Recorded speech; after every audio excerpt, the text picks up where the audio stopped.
Our guest this hour, no stranger to the hot seat of the Situation Room, but still, these issues seem to be new every morning. The Principal Secretary in the State Department of Diaspora Affairs is Roseline Njogu, and she's here this morning. Good morning, PS. Good morning, and thank you. If the issues are new every morning, so is the Lord's mercy. I'm telling you. We are able to deal with this, Asante. In fact, I just wanted to complete with that, but CT's proverb will explain to you now, today, why then it would have been, it's in good company.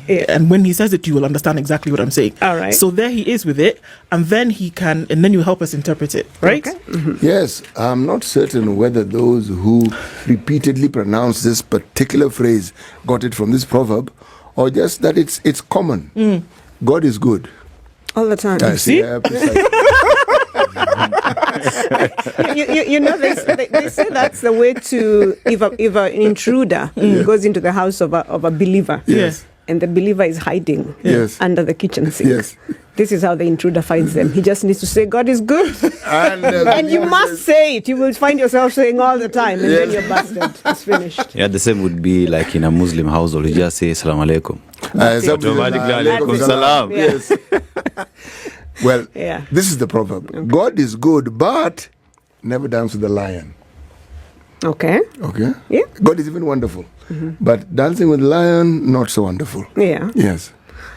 What I think it means? Yes. Yeah, I think it speaks to wisdom, right? So God, in His infinite goodness and His kindness, is not going necessarily to pull you out of messes of your own making, right? So you do not walk around putting the Lord your God to the test and hoping to be just fine because the Lord is good. So don't go dancing with lions. Don't go around quoting disaster. Yeah? Don't quote disaster. Yes. Don't quote disaster. Absolutely. Exactly. Don't quote disaster. And it seems like, interestingly enough, but it seems that getting into a certain dragnet, we have been quoting disaster, and that has been the case. It has happened recently, and that allows us to jump right into our conversation for this morning, PS, because over the last couple of weeks, we've heard some harrowing things, haven't we?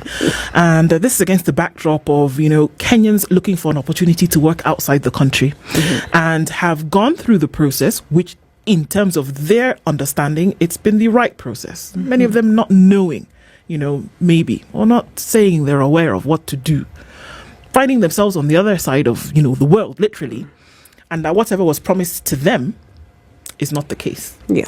And have gone into a situation whereby they essentially have started to work for criminal enterprises and then found themselves in a spot of trouble and had to find their way back to the country. It's probably a lot more than that I can see for us. But we had a young lady in the studio yesterday who gave us her experience that happened about 3 years ago and what she's still in the throes of today. And then marks the position that a lot of other people are in. You saw the 78 who come back from Myanmar last week, and those who may still be stuck in other situations. And here we are saying it's gotten to the point whereby we're asking what really is going on, and are the country-to-country agreements that we see for work for Kenyans solid? Fantastic question. And I think it's important as we address that question, we separate two issues. You have labor mobility on the one hand, and you have human trafficking on the other hand. We've had human trafficking for a long time, right? And in many countries, it's not just your regular human trafficking. Sometimes it's trafficking in children and that kind of thing. But human trafficking is an old problem. But now that you have labor mobility and an increasing number of Kenyans every year moving abroad, going to find work, and you have this publicized program of Kazi Maju, then you find now you have criminals who are able to do their work before now riding under that platform that has been provided for labor mobility and really doing their trade in human trafficking. Human trafficking is quite simply buying and selling people and moving them to do certain work for you. Yes. In the last few years, we've seen a new kind of trafficking, and this is probably what we've been talking about in the last few days, where weeks, months, where you force people into, they're calling it forced criminality. Yeah. You go into work expecting that you are going as an English teacher or as a translator or somebody with IT skills, and you find that you find yourself in a scam compound where you're forced to commit cybercrime and that kind of thing. Now, it is bigger than the public sees. Yeah. It is more harrowing than people are able to express when they come to these spaces, and it is dark. And the biggest weapon we have against human trafficking is hardening the target. You can put drug nets in place, you will put laws in place, you will create a legal infrastructure, institutional infrastructure, you will put administrative measures to basically keep people within your borders or not to fall into these sort of paths. Yeah. But human traffickers exploit a very simple weakness in people. If I come and tell you, Ndu, I have a job for you in Laos, PDR, or in Vietnam, or in Thailand. And let's say you're, a young, naive, 19, 20-year-old girl who hasn't been exposed much. This is your first time hearing about working abroad. Some of these countries you don't even know where they are, you don't know they exist. Yes. You do not know that the government has said don't work in such and such places and so on. But then we also tell you, but don't tell other people. What nyota yako? Yes, You had that? Just you. You don't talk about it. And I have really lined up the system for you. So this is what you're going to do. When you go for your passport we will help you with the passport application. When you go for your visa application, here are the documents you must present. What you're not realizing, is that we're giving you fake bank statements. We're giving you forged documents for you to present to an embassy. You have now become complicit in your own trafficking. So you take up these documents, you know that you do not have 2 million shillings in your bank account, but the bank account that is now in those names says you have 2 million shillings. Okay, you're 19 years old, where did you get this money from? You don't come from a wealthy family. So you present forged documentation, and now because you know you're taking certain shortcuts, you don't feel like you can opt out. So you go down that path, you grease every palm you can, you hear some of our publicity material telling you, do not leave the country on a visitor's visa, do not leave country on a tourist visa, check your documentation, blah, blah, blah, blah, blah, blah. You get to the airport where we have a labor desk that checks labor migrants, but yours is not a labor migrant visa, yours is not a work visa. So you fall through the crack because you have a tourist visa like every other tourist going to that part of the world. And so you get through. And you arrive on the other side, you are picked up and everything looks good and rosy until you're picked up in a friendly country, but they cross you the border to a different country. And then the guns come out, and that's the point at which you realize, oh my goodness, my life is in danger and this is not what I thought I'd signed up for. So when I say that the work that we do must be to harden the target. Right. It must be to teach people that this is the right path for labor mobility. This is human trafficking. These are signs to look out for. These are the signs. These are red flags. Right. Okay. These are red flags. Okay. And don't fall for these things, because unfortunately, over the 2 years and 4 months now that I've been doing this job, I have found that it doesn't matter how many drug nets, how many laws, how many systems we put in place. If you want to leave, you will leave. So because you have constitutional rights to allow you to leave. So this is the thing, though. Yes. So, I mean, just listening to the stories that we heard, right, sitting where you were sitting this morning, just yesterday, and folks that she was in the company of, and people that we've seen articles written about in the newspaper over the last week. It would appear as though when they're entering into these agreements, they go through NEA, they go through NITA, they go through the agency, right? So are we saying essentially that there are still red flags? I mean, for me, when she spoke to us yesterday, one of the things that we asked is, did you have a contract? Did you have a contract with the people who are supposedly giving you a job out of nowhere? And she says that in retrospect, that's when she said, okay, actually, no, I didn't have a contract, but this is my first time leaving the country. I should have known that, whatnot. But yeah, as she said, that those are some of the things, but everything else she said, there is somebody in Kenya, there is an office, there is a human being, there are people who speak to you on the phone regularly, you actually give your passport, you pay money to somebody, you get your document back, you actually get on a plane. Yes. So they didn't imagine that there would be something wrong. And that's the danger with it, right? So you set up something counterfeit alongside the proper process that ticks some of the boxes. But if you're looking, the red flags are right there. One of the things we say is if you're going to find a job abroad and you're using an agent, use a licensed and regulated agent. So I have been involved now in the rescue this year alone of 153 Kenyans from Myanmar. And between December 2022 and December 2024, another 150 or so Kenyans in Myanmar. Not a single one of those cases that we have worked with has worked with an agent who is licensed and regulated on the NEA website. Okay? Many Kenyans assume that if I tell you I run a business called Roseline Njogu agency, you assume that I am actually an agent, but I could be a travel agent.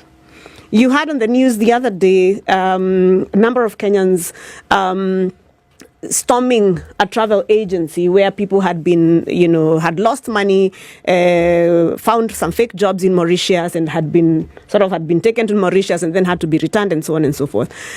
That's a travel agency. It's not a recruitment agency. It's not a private recruitment. It's not licensed to do the work of finding people jobs. Now, if I have a broken leg, I should go to a hospital. I should see an orthopedic surgeon, probably. At the very least, I should see a doctor. I should not be seeing a masseuse at that point, right? But Kenyans are still seeing travel agents and seeing them as recruitment agents, and they are not. Travel agents are not licensed by the National Employment Authority. Yeah. So that would be one. We say, if you're going to work with an agent, ensure that you're working with one who is licensed and regulated. How would I know, Roseline? It's on the National Employment Authority. It is in all our communications. So I should go to the NEA website. I'm working with Roseline Njogu agency. Before I go and have a conversation with Roseline, I need to go to NEA. NEA-IMS.go.ke. Search for Roseline Njogu agency. And they will have a list of everybody who is current, everybody who is red flagged at the moment, everybody who has lost their license. So you can tell. You just need to do It is your life. It is your life. You need to have a little bit of, what is it now? You must do a little more. You must do a little bit of due diligence. So get into the NEA website. Look, is Ndu and Co Limited actually a licensed agent? If you cannot see them, you cannot see their license number on, just run. Run. Right. Okay, so that's the first thing. The second thing we tell people is make sure that you're living on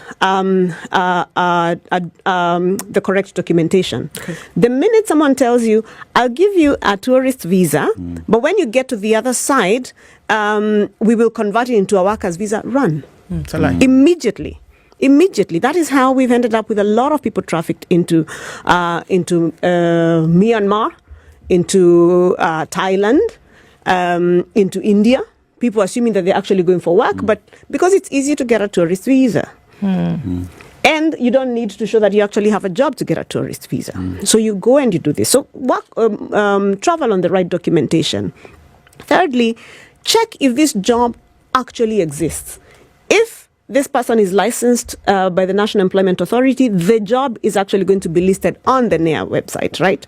So agents are required to put up whatever jobs they are recruiting for on the NEA portal. Right. Okay? But you can also do something extra. You can reach out to us very quickly, because sometimes people see jobs that are not being advertised by recruitment agents, but by employers directly. Right. Right? So we are a company in such and such a place. We are looking for data entry clerks. Yeah. Okay? How do I know if that job is valid or not? There isn't an agent in Kenya. Kazi Maju diaspora.go.ke. Just drop us an email. Our job is to check with all of our embassies abroad and tell you whether this job actually does that company actually exist? Are they actually currently hiring for data clerks and so on? And people check with us, and we're able to tell them that's not a real job. That's not a real job. Oh, that's actually a real job. Go for it. Okay, go for it. And we do that, and that's why government is here. But part of our job is actually to accompany people on that journey. And at Diaspora Affairs, what we try to do is to make people's journey to the diaspora a little more empowered. Right. Move with information. The fourth thing we say is this: come for pre-departure training. We are now running pre-departure sessions within even our offices.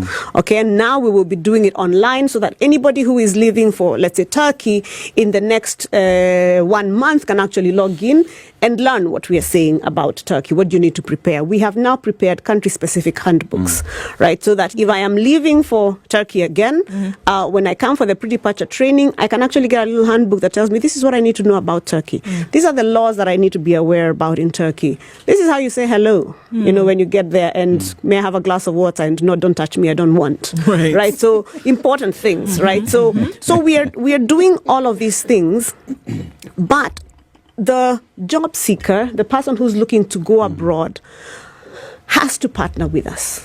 You have to show up. You have to come halfway. Yeah. You have to meet us somewhere, because we're giving the information. We're calling people for these information sessions, and I agree there is much more that can be done, right? We can roll out this in the way that we were making jokes the other day with colleagues of mine and saying, growing up, every one of us knew about building gabions, at least when I grew up.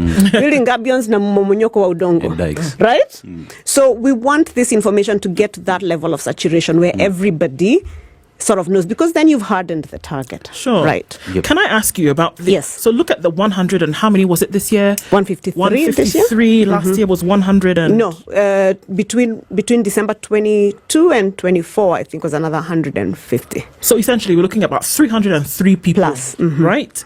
Yeah. That essentially had to be rescued. Sure, we know these are obviously people who went outside of the country through whatever means, dubious or otherwise, and dubious on the part of the agent. Does the department have any idea about their departure? Because clearly you were involved in their rescue, so they're coming back, you were fully involved. Was the department aware when they were leaving the country? Kenyans are a special kind of people. Yes. Kenyans have deep constitutional rights. Kenyans will give you only the amount of information that they must part with until they're in trouble. Then it is Serikali's idea, the government is not working, can you move quickly, and all of that, right? Because they still have a right to be rescued and all of these things. Yeah, I understand. These are the people. This is the client, right? I have understood that this is the client. But let me be clear that when you leave, say, JKIA, we collect certain data about you. Immigration collects certain data about you, right? Yes, so this is your passport number. You've left probably on flight number this, and so on. We might not necessarily get details about necessarily where you're going, especially if you're going to Thailand for work, and I'm putting Thailand in quotes because they're not actually going to Thailand. You say you're going to Thailand, but you're going to end up in the Golden Triangle, right? We've also, over the years, realized that Kenyans will, if you're being smuggled or being trafficked, you have now been told that there are red flags here and there. Or we say, please check anybody who is going to Thailand and just aggressively do a little bit of a check. And sometimes we'll pull people off the line and ask some questions and get a little more information. Again, to watch out for people. They'll say, I'm going to Ethiopia. Okay, I'm going to Ethiopia. So there's no trouble in Ethiopia. Why should we suspect there's anything wrong with you going to Ethiopia? You don't need a visa to go to Ethiopia. They are a friendly nation. They're right next door. There are no red flags at all going off when you tell us you're going to Ethiopia. And you are boarding probably Ethiopian Airlines and going through Addis. Yes, and through Addis. We just don't know that that's not your final destination.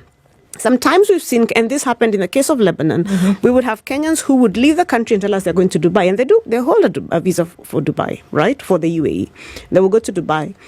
and stay there for a few days as they get their worker visa to enter Lebanon, while we have had a labor mobility ban on Lebanon for 2 years now. But they will do that.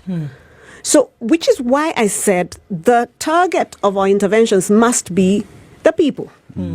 So that you know that I should not be participating in my own trafficking or in my own smuggling. And by doing these things, I'm making it that much easier for the trafficker and that much harder for me to get help. So have people been contributing in their own trafficking? Is that what you're saying?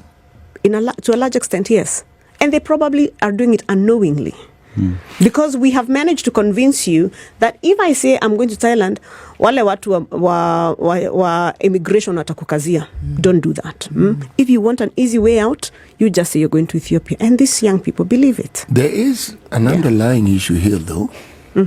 Now, I say this against the backdrop of what is evidence that you and your ministry are doing a fantastic job. There is no question about it. There is no question about it. The driving force that leads the young people to buck the tide and go against anything that would be sensible. Yeah. Everything that they have heard, because if there is information online, the people who live on the internet are these young people. So it's not that they don't know. Even the knowledge that they would go to these places probably is derived from the internet. Now, what would you say is the driving force that makes someone so desperate? Because there's desperation here to the point where at some level they may even know what you have said. They may even know about the ban. In fact, let me tell you a good story of one of the survivors that I interviewed that we brought back some 2-3 weeks ago. Because I asked them, good people, welcome back. I am happy to have you back and I'm happy you're alive. That hasn't been the case for everybody, right? So I'm happy that you're alive and you made it back. Didn't you hear us when we said, this is the right path, walk in it. Do not walk in this one. Did any of you ever see a video we have made, a tweet, anything we have on TikTok, did this message not get to you at all? Some said, no, I don't. I'm only on TikTok and this one, and not these old people. Facebook. Yeah, I'm not on Facebook and whatever for older people, but we are on TikTok, and so on. But one of them told me. One of them said, "P.S. I'll be honest with you. I knew.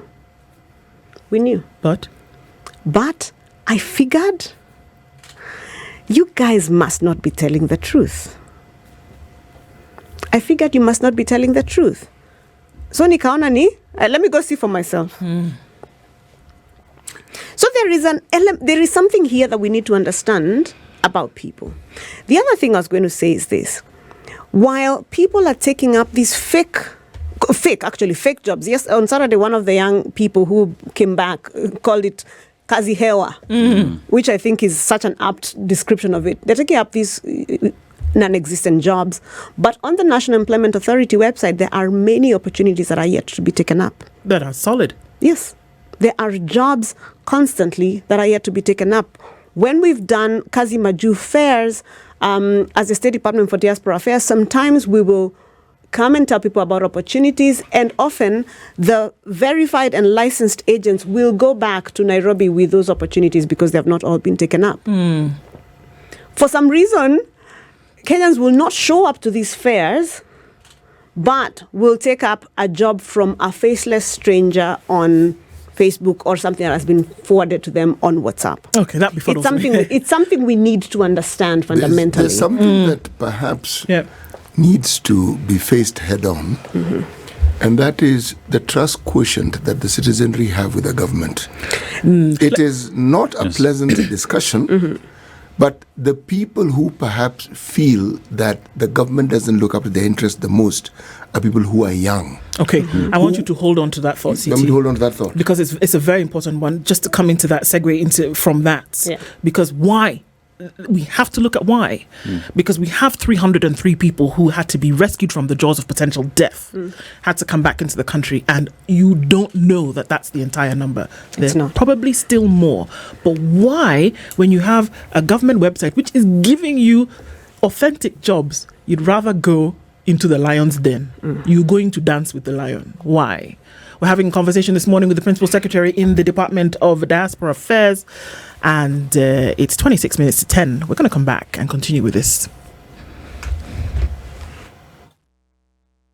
This is the Situation Room. The only way to start your Save day. money on your rising electricity bill with StarTime Solar Home Solution. We offer a complete home and commercial energy saving system that includes solar panels with 15-year warranty, lithium battery with 10 years warranty, and an inverter with 5 years warranty. StarTime Solar Home Solution is efficient, reliable, and safe to power essential appliances, complete home lighting, refrigerators, air conditioners, washing machines, microwaves, iron box, instant shower, and entertainment devices, television, computers, Wi-Fi, and so much more. Say yes to reduced electricity bills and call us today on 0719 077 777 and get started on your green energy journey today. StarTime Solar. Power your life. Spice FM. Malindi. Mature, intelligent talk every morning. Spice up yourself.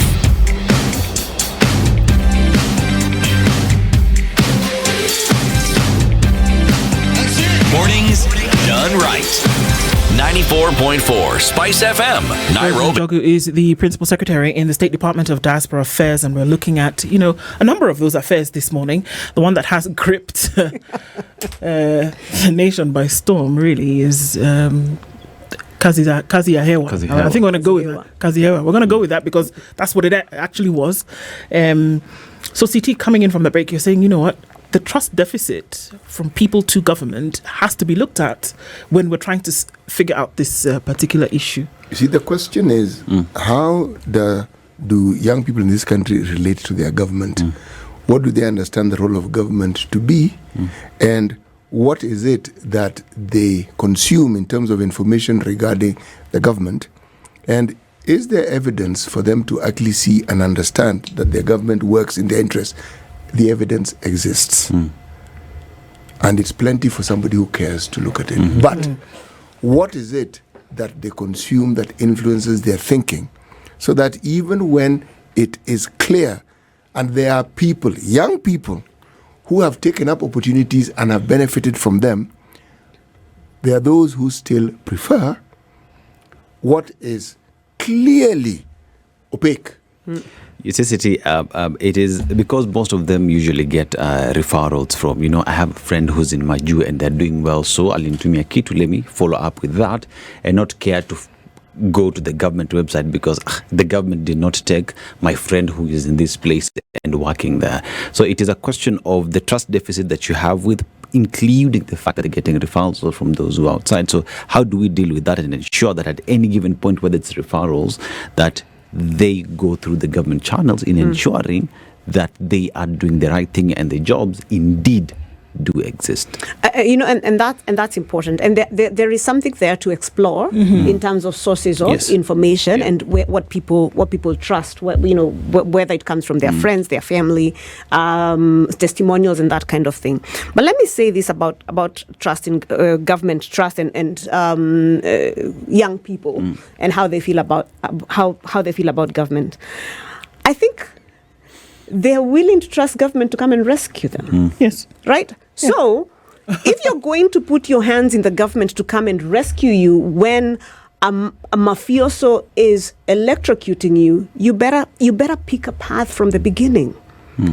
I don't want to pussyfoot around this issue. There is a woman who died. A young woman. She would have been 22, 23, if I'm not wrong. In Myanmar.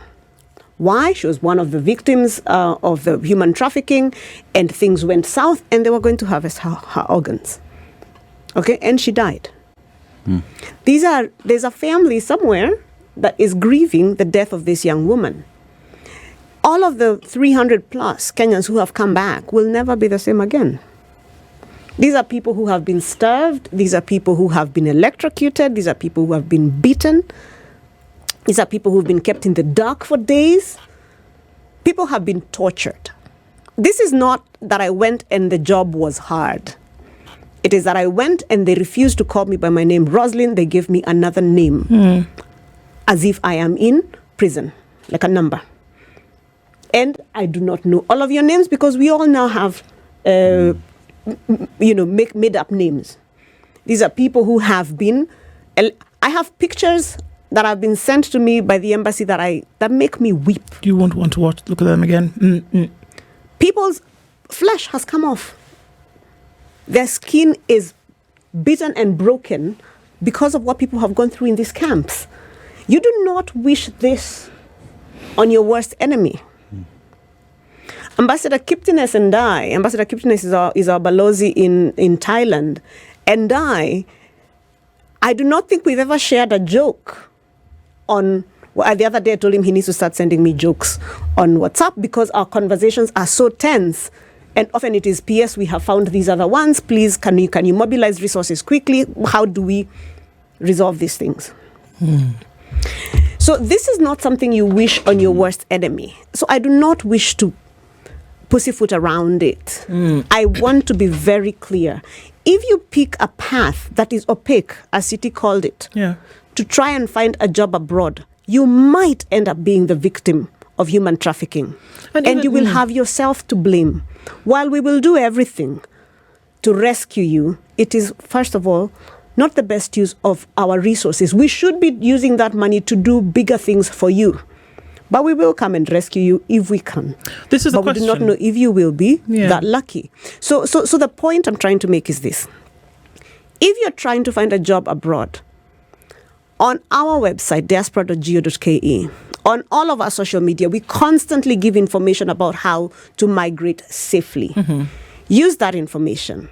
We will, as GOK, be doing more to get that information to the ground. But Kenyans have to be willing to take up that information. And even with that, by your own admission, Kenyans will expect the government, whether you trust it or not, will expect government to save, rescue. Even now, there's a question here. There is a lady who then was caught up in a job scam in Myanmar, one of those who were not, rescued.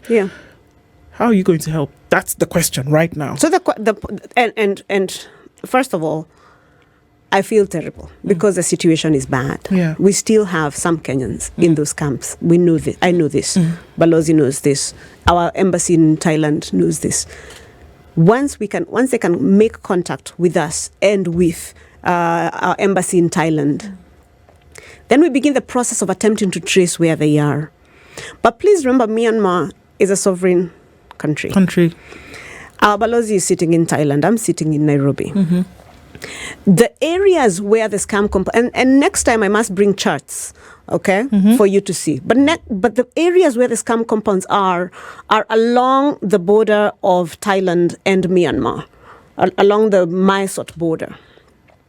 And if you look at satellite imaging, you will see over the last few years, the scam compounds have increased. The amount of infrastructure has just been growing and growing and growing, which means more and more people are coming to work there. So we have to identify exactly where you are. Then we have to coordinate between ourselves, the Thai government, whoever we can work with in Myanmar, because these areas are under rebel control, who we can work with and then attempt a rescue.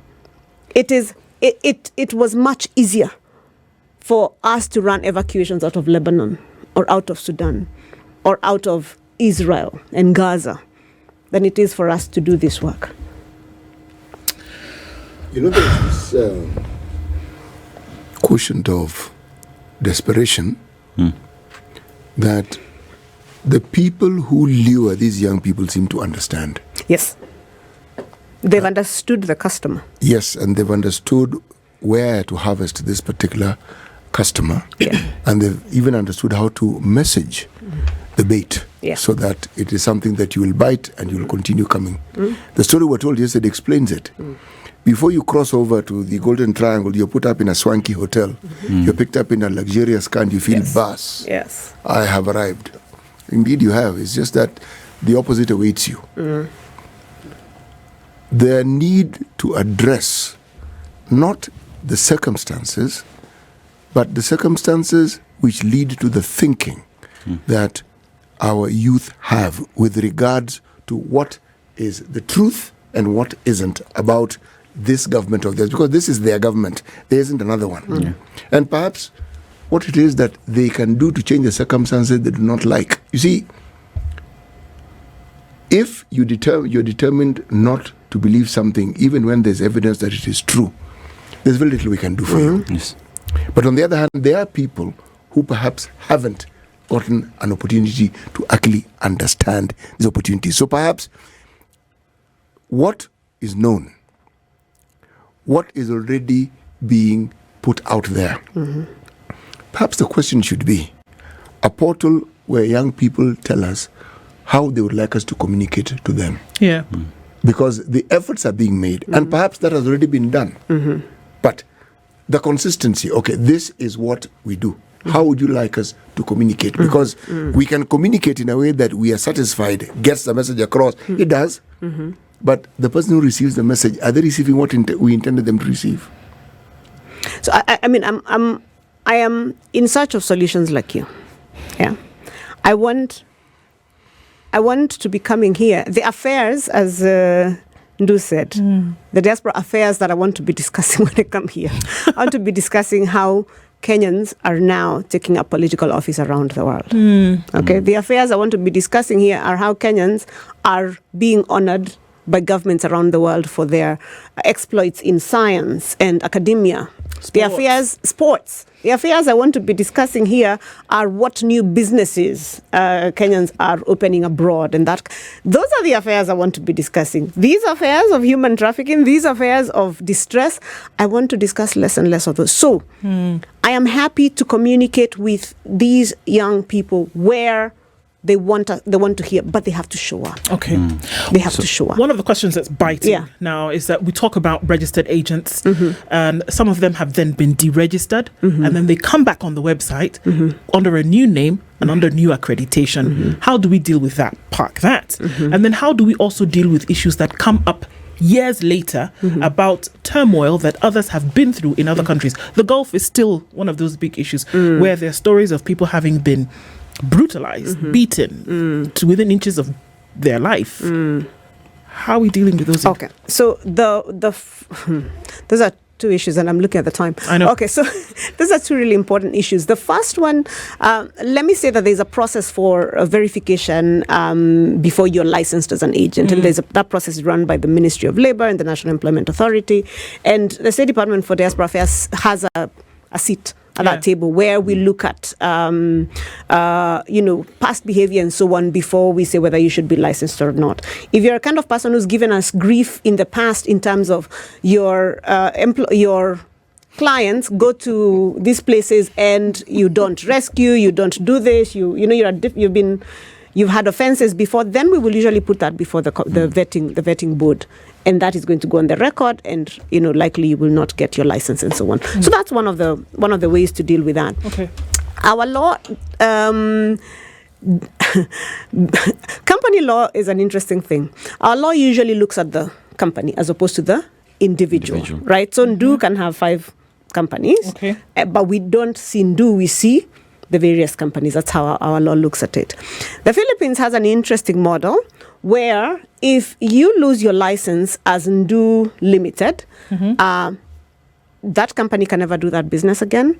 Ndu as a person can never do that business, and any employee in that business can never do that business. It is very punitive.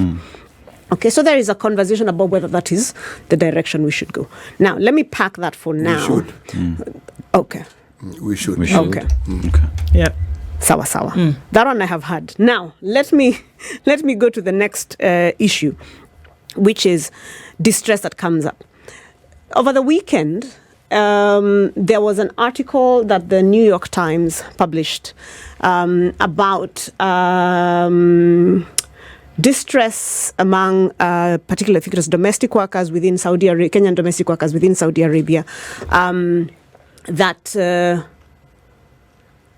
distress among domestic workers in Saudi Arabia. And the gist of that article was that these young people, I'm sorry, I don't know if they're young people, but these women went for help to our embassy in Riyadh and were victimized. Yeah. That particular article is quite disturbing because it speaks about this particular woman having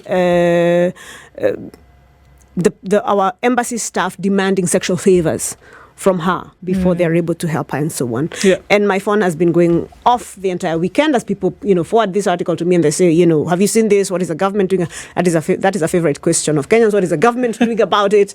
And so on. So let me say this. One, that particular article that speaks to, I think, and she was very brave to have her name put up. I think she was called somebody Kemoli. That particular article was particularly concerning. Sure. Because she says she went to the embassy, the labor attaché demanded sexual favors, and so on and so forth for her to get help. It was, I think, the year was 2020. So this was well before the State Department for Diaspora Affairs was set up, and it was, well before, this administration began this work and so on. But that's one of the reasons why this department was set up, to have a specific focus and look at distress of Kenyans abroad and be able to deal with it. Now, we have done many things to make sure that things like this do not happen. Many people have asked me whether the named officer, Juma Twanga, who was the labor attaché, was named in this article, what has been done for him. Juma Twanga is no longer an employee of the government of Kenya. But, one of the things that concern me the most is that to date, 5 years after this happened, we do not have a formal complaint against this person. Okay. Hata sisi tunaona kwa gazeti with the others. And I understand, a victim of something like this not being able to come out and report, especially when they have tried to go for help to the government and, have been treated this way. But again, this exploits those vulnerabilities in people that we're speaking about on the human trafficking thing. And what we do as a State Department for them, what we were trying to do is to basically say, come, we are very happy to see how we can work with you. So I've reached out to this woman, and she's coming to my office shortly after I leave here, to try and understand what has happened and how can we, even if it has been 5 years, deal with this. But on the larger systemic issue, is to say that if a government employee, and of course this will be investigated and we will deal with it, but if a government employee acts in this manner, that is not only unconscionable, it is patently criminal. Right. Okay, that is a severe abuse of office, and that must be dealt with. That must be punished. Let me say that. And number two, to say that people who are in distress and need to report diasporians who are in distress and need to report something particularly that has to deal with, I have been treated poorly by a member of, the State Department for Diaspora Affairs or out there by our mission staff. We have put up a special email address for them to send to, and it is for my eyes only. It is reports@diaspora.go.ke. Okay, then I will look at that and I will be able to get into it and we can do an investigation. But we've done many things, not just to address this one case, but systemically, right? So after the State Department for Diaspora Affairs was set up, our entire mandate, or we are the one part of government that looks at the distress and the welfare and the interests of Kenyans in the diaspora, whether they be, workers, students, and that kind of thing.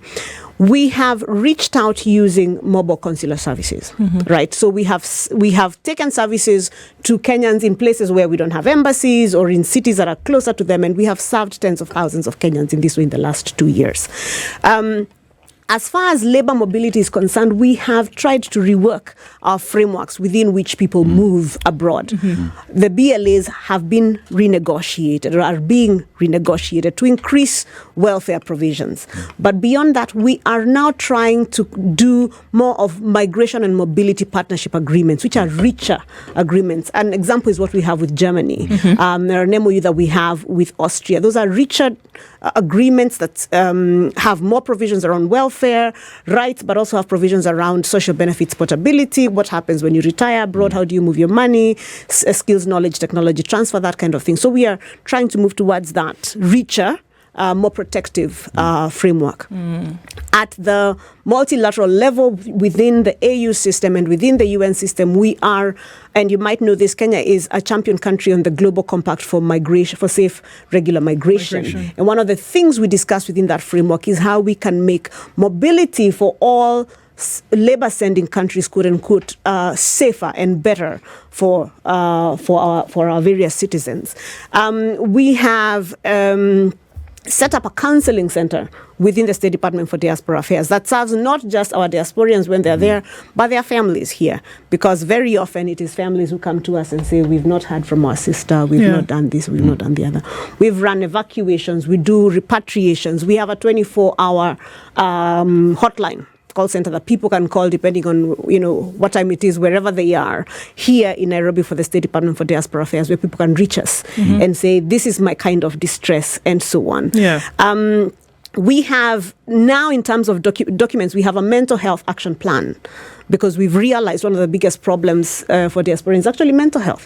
So we have a mental health action plan that deals with how do we identify crises, mental health crises in the various publics, and how do we deal with that, and we have an action plan.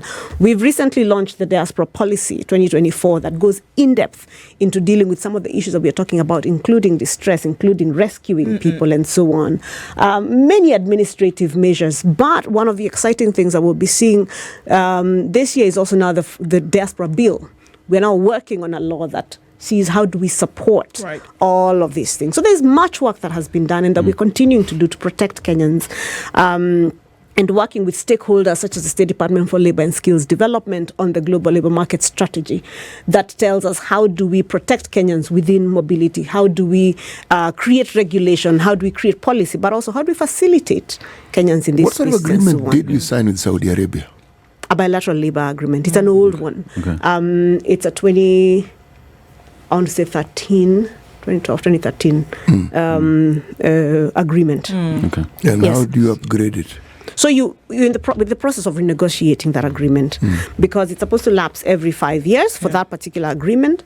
But then you have an opportunity within the Joint Implementation Committee to sit around the table and renegotiate a minimum wage, include new clauses around welfare, and so on. So these are some of the things that that you can do with the Middle East, with Europe.